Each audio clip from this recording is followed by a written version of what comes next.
1 யோவான் 4:4. பிள்ளைகளே, நீங்கள் தேவனாலே உண்டாயிருந்து அவர்களை ஜெயித்தீங்க. எப்படி ஜெயித்திருப்பாங்க? நல்லா கவனிங்க. இந்த உலக மக்கள் அவங்க இந்த உலக வாழ்க்கையில் அவங்களுக்கு எது பெரிதாய் தெரிகிறதோ அதை எடுத்துக்கொண்டாங்கன்னா அவங்களுக்கு அது வெற்றி. அதனால் நீங்களும் இழுக்கப்பட வாய்ப்பு இருக்கிறது. சிக்குண்டு அவர்கள் பின்னாடி போக வாய்ப்பு இருக்கு. உங்களை யாராவது நெருக்கி தள்ள வாய்ப்பு இருக்கு. சில சமயம் நீங்கள் வாகனம் ஓட்டிட்டு போகும்போது நீங்கள் நார்மலாக போயிட்டு இருப்பீங்க. திடீர்னு பார்த்தீங்கன்னா ஒருத்தர் உங்களை அப்படி முந்திட்டு போயிட்டாருன்னா இயற்கையாகவே மனிதனுக்குள்ள ஒரு எண்ணம் வரும், நானும் என்ன செய்வேன், அப்படியே முந்தி நானும் போவேன் அப்படின்ட்டு அப்படியே நார்மலாக போயிட்டு இருந்த நீங்கள் அப்படி அவரை முந்தினீங்க. திடீர்னு இன்னொரு வண்டி, கடைசியில் பார்த்தீங்கன்னா பேய் வேகத்தில் ஓட்டிகிட்டு இருப்பீங்க. என்னன்னா என்னமே நடந்திருக்காது. யாரோ ஒருத்தர் என்ன பண்ணிட்டாரு, உங்களை ஆக்டிவேட் பண்ணி டியூன் பண்ணி விட்டு போயாச்சு. அப்படியே மாத்துக்கட்டில் அப்போ ரேஸ் மாதிரி போயிட்டு இருப்பாங்க ரோட்டில், படன்னு. அப்புறம் அங்கே போய் புளிய மரத்துட்டு நின்று டீ சாப்பிட்டுட்டு இருப்பாங்க. அது வேற விஷயம். எதுக்கே இவ்வளோ வேகமாக போயிட்டு இருக்கிறீங்க? ஒன்றுமே இருக்காது. யாரோ ஒருத்தர் என்ன பண்ணிட்டார், உங்களை டியூன் பண்ணி விட்டார். அப்போ சாதாரணமாக அவங்கள மற்றவங்க என்ன செய்ய முடியும், அப்படி டியூன் பண்ண முடியும்.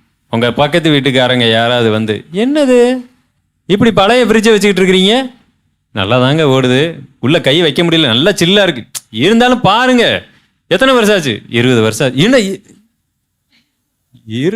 என்ன பேசிட்டு இருக்கிறீங்க? ஏசு கிறிஸ்து பிறந்த காலத்துல வாங்கின ஃப்ரிட்ஜை வச்சுக்கிட்டு இன்னும் இருக்கிறீங்களா? தயவு செய்து இப்பெல்லாம் வந்துருச்சு, பக்கத்துல லோனை போட்டு என்ன செய்யுங்க, ஒன்ன வாங்குங்க. அவ்வளவுதான். உங்க மைண்ட்ல அவங்க என்ன பண்ணி விட்டாங்க, அது வரைக்கும் உங்களுக்கு இது நல்ல ஃப்ரிட்ஜ்னு நினைச்சுக்கிட்டு இருந்தீங்க. நீங்க நெத்தானே வாங்கிட்டு வந்தோம் அப்படின்னு நினைச்சுக்கிட்டு இருந்த உங்க மனசை இப்ப என்ன பண்ணி விட்டாங்க, மாத்தி விட்டாங்க. இந்த வேலையை தான் நான் கோத்ரேஜில் இருக்கும்போது செஞ்சுக்கிட்டு இருந்தேன். ஏதாவது ரிப்பேர் ஏதாவது ஒண்ணுனா எங்களை தான் அனுப்பி விடுவாங்க. ஆனா உண்மையிலே ரிப்பேருக்கு நாங்க போகல. அவங்க வச்சிருக்கிற பழைய ஃப்ரிட்ஜை என்ன பண்ணணும், எப்படியாவது புதுசா மாத்தி விட்டுறணும். அங்க போய் அங்க ஒரு அம்மா உட்காந்துருக்கும், இன்னுமா இந்த ஓல்டு மாடலை யூஸ் பண்ணிட்டு இருக்கிறீங்க மேடம், நல்ல நியூ மாடல் வந்துருச்சுங்க, இந்த அப்படி இப்படின்னு.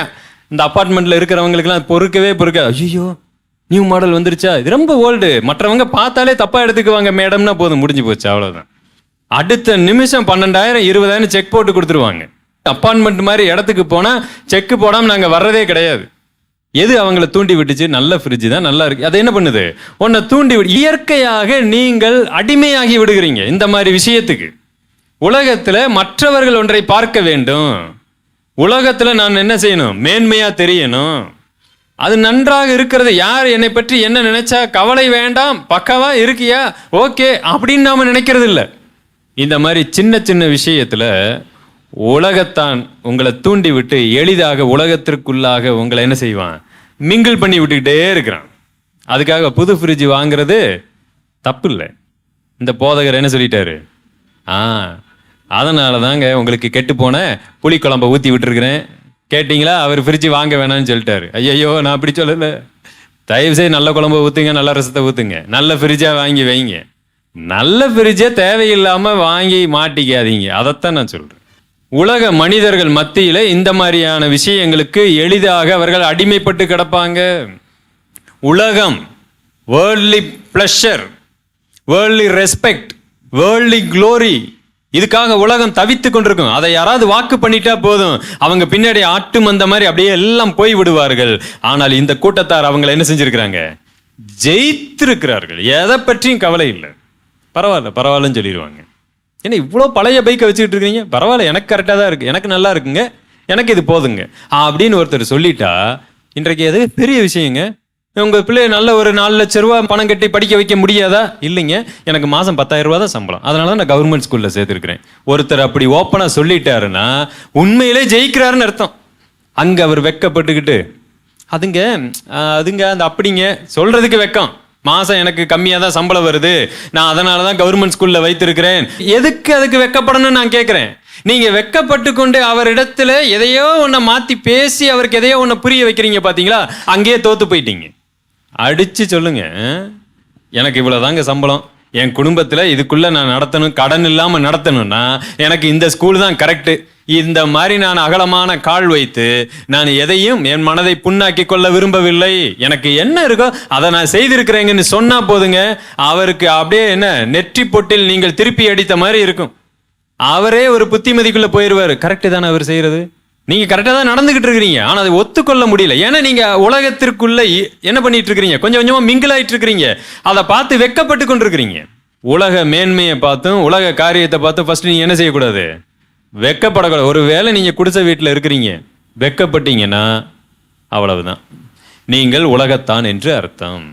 எத்தனையோ பரிசுத்தவான்கள் குடிசை வீட்டில் இருந்து கொண்டுதான் வேதாகமத்தை மொழிபெயர்த்தார்கள், கர்த்தருக்காக வல்லமையா ஜீவித்தார்கள். எலிசா என்கிற மிகப்பெரிய ஒரு தீர்க்கதரிசி கடைசி வரைக்கும் மச்சு பாவனை வீட்டுல எல்லாம் இல்ல, சாதாரண குடிசை வீட்டுல இருந்தாரு. அவங்க இருக்கிறதுக்கு கூட இடம் கடினமா, அவங்க கூட்டம் இல்லாததுனால அவங்க யோர்தான் நதி ஓரத்துல கொஞ்சம் பெரிய இடத்துக்கு போலான்னு சொல்லி அங்க மரத்தை வெட்டி குடில் போட்டுக்கிட்டு இருக்கிறாங்க.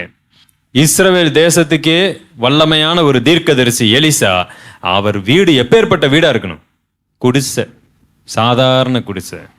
அவர் அதற்காக ஒரு இடத்துல கூட ஐயோன்னு பார்க்கல. அதுதான் நமக்கு அவங்களுக்குள்ள வித்தியாசம்.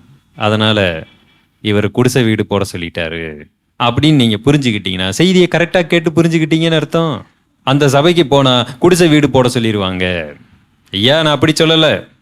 ஒரு சின்ன வீடு, அதுல மனரம்மியம் இல்ல, அதை இன்னொருத்தரை பார்த்து ஏங்குனாலே நான் என்னவா மாறிட்டேன்னு அர்த்தம், தோற்று போய்விட்டேன். இந்த உலகத்துல கவர்ச்சிக்கு முடிவில்லை, செல்வத்துக்கு முடிவில்லை, சொத்துக்களுக்கு முடிவில்லை, வாகனங்களுக்கு முடிவில்லை, ஒன்று மேல் ஒன்று வந்து கொண்டே இருக்கும், எதற்கும் முடிவில்லை. இந்த உலகம் ஓடிக்கிட்டே இருக்கும், கடைசி வரைக்கும் நிக்காது, ஓடிக்கிட்டே தான் இருக்கும்.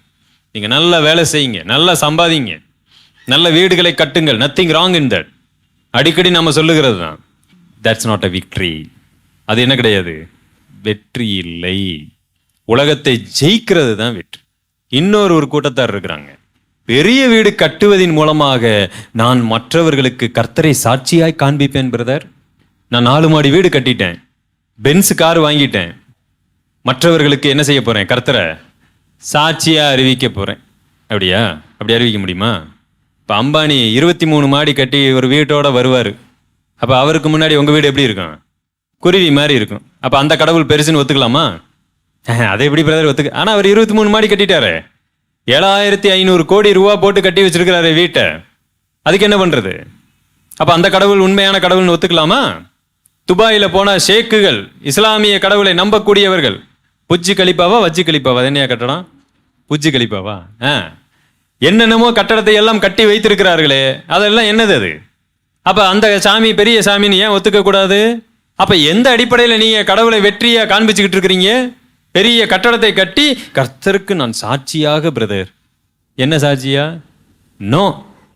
உங்களுக்கு தேவைன்னா 10 மாடினா 20 மாடி கூட கட்டி கொள்ளுங்கள்.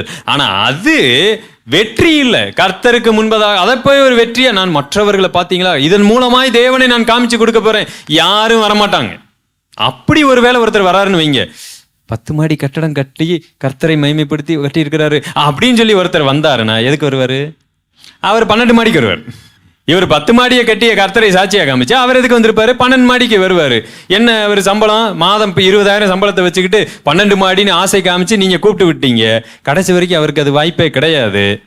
இதுக்கு முன்னாடி இருந்ததை விட மோசமா போயிடுவார். முன்னாடி ஏசுனாதர்னா சரி, அவரும் ஒரு சாமின்னு நினைச்சுக்கிட்டு இருந்தவர் இப்ப தூசிக்க ஆரம்பிச்சுட்டு இருப்பார். யாரு காரணம்? That's not a victory. நல்லா தெரிஞ்சுங்க, அது வெற்றி அல்ல. ஸோ நம்ம கிட்ட இருக்கிற பொருளை வைத்து கொண்டு என்னைக்குமே அதை ஒரு பெரிய சாட்சியாக காண்பிக்காதீங்க. பொருள்கள் பயன்படுத்துகிறவைகளுக்காக, அவ்வளவுதான்.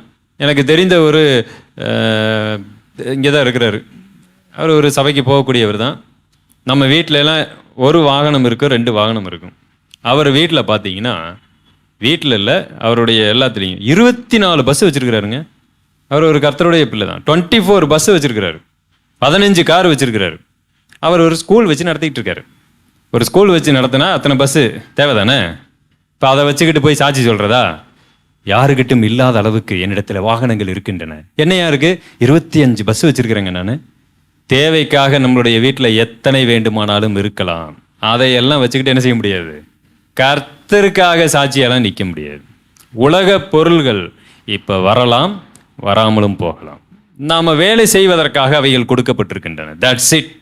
நான் தங்குவதற்காக வீடு, நான் பயணம் செய்வதற்காக வாகனம், என்னுடைய வியாபாரத்திற்காக இவைகள், அவ்வளவுதான். ஒரு பெரிய தீவையே நீங்க வாங்கலாம் வியாபாரத்திற்காக.